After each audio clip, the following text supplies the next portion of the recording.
pakai tank top. Iya, orang. Tank top itu.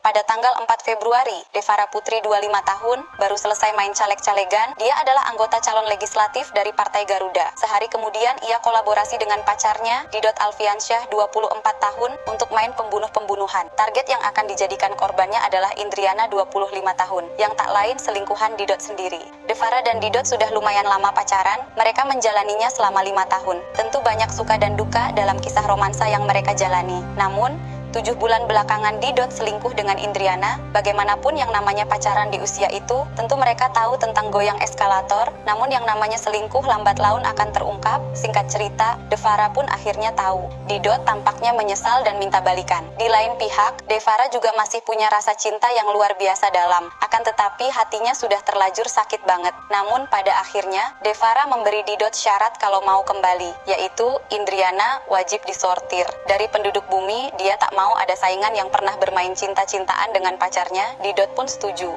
Kebetulan Devara adalah caleg nomor urut 4 dari Partai Garuda yang bertarung di Dapil Nasional Jawa Barat. Bagaimanapun, ia harus fokus menggarap suara Dapil.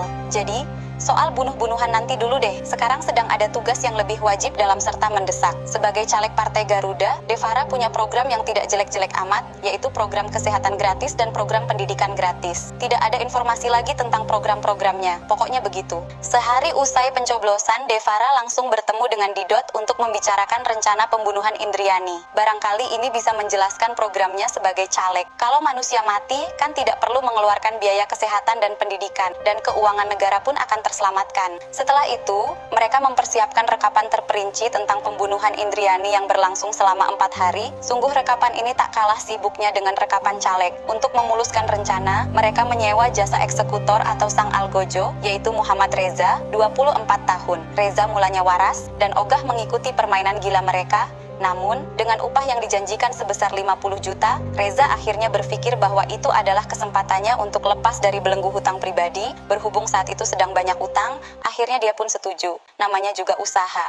Reza segera mengerjakan tugasnya. Pada 20 Februari, sekitar pukul 8:30 malam, ia menghabisi Indriana di dalam mobil di Jalan Bukit Pelangi, Babakan Madang, Kabupaten Bogor. Leher perempuan itu dicekik, dijerat ikat pinggang berkali-kali hingga tak bernyawa. Eksekusi tersebut juga melibatkan Didot yang mengajak korban jalan-jalan, Indriana yang tak menaruh curiga sedikit pun kepada Didot, dan notabene-nya adalah pacar sambilannya, palingan hanya akan menjalani goyang eskalator. Akhirnya Indriana pun dengan semangat menyetujui jalan-jalan itu. Segera setelah korban tewas, Didot mengirimkan pesan WhatsApp kepada Devara, dan mendapat pesan demikian, Devara memutar otak. Seakan tidak puas main caleg-calegan dan penjahat-penjahatan, sekarang ia main ojol-ojolan dengan menyamar menjadi pengantar Shopee Food ke rumah orang tua korban. Ia menyerahkan makanan yang seolah-olah dipesan Indriana. Tujuannya tidak lain agar ibu korban tidak panik lantaran anaknya belum pulang di malam itu. Devara memang agak lain, dia mengkombinasikan pengetahuan program dengan rencana keji itu. Namun ternyata, membunuh dan menghilangkan jejak perbuatan adalah dua hal yang berbeda. Mereka belum terfikirkan sebelumnya, kemana akan menyalurkan jasad Indriana. Para pelaku hendak membuang jasad korban di tempat yang jauh dan sepi. Tetapi karena satu dan lain hal, mereka tidak segera jalan. Mayat Indriana diinapkan dulu di dalam mobil tersebut. Pada esok harinya, mereka berangkat ke Pangandaran via tol Cipali. Namun apes, sampai di Kuningan mobil sewaan yang dikendarai malah ngadat. Mereka menyewa mobil yang tak sehat. Akhirnya, mereka menggunakan jasa towing hingga diturunkan di sebuah hotel. Mobil itu ditinggalkan di Kuningan beserta mayat di dalamnya yang telah menginap 1 hari. Pada tanggal 22 Februari siang, para pelaku kembali memanggil jasa towing untuk membawa mobil tersebut, yang di dalamnya ada mayat yang telah 2 hari di dalam mobil. Mereka tugaskan jasa towing itu untuk membawanya ke bengkel di daerah Batu Gajah. Namun lagi-lagi tak beruntung, kendaraan itu harus menginap di bengkel. Untuk menutupi kecurigaan, para pelaku mendudukkan jasad Indriana di jok belakang mobil. Wajah Indriana ditutup dengan masker, seolah-olah dia tidur.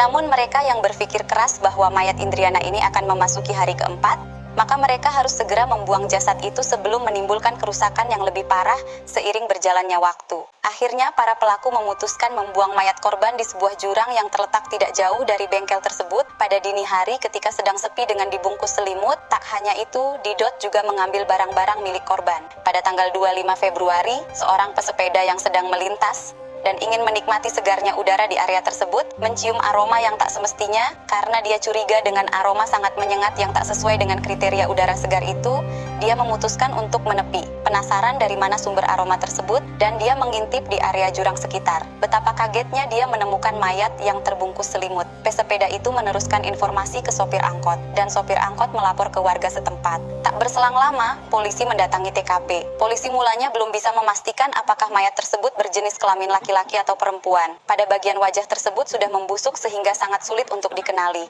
Namun, dari penglihatan sekilas tampak seperti perempuan. Kondisi tangan mayat itu terikat ke depan, terdapat luka juga di bagian leher.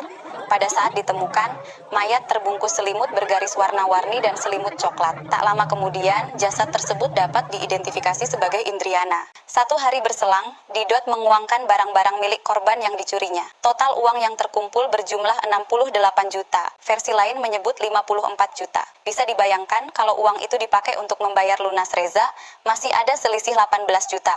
Namun, pikiran penjahat tidak begitu. Reza hanya dibayar 15 juta plus dibelikan handphone, alias masih nunggak, atau asasin yang dihutang.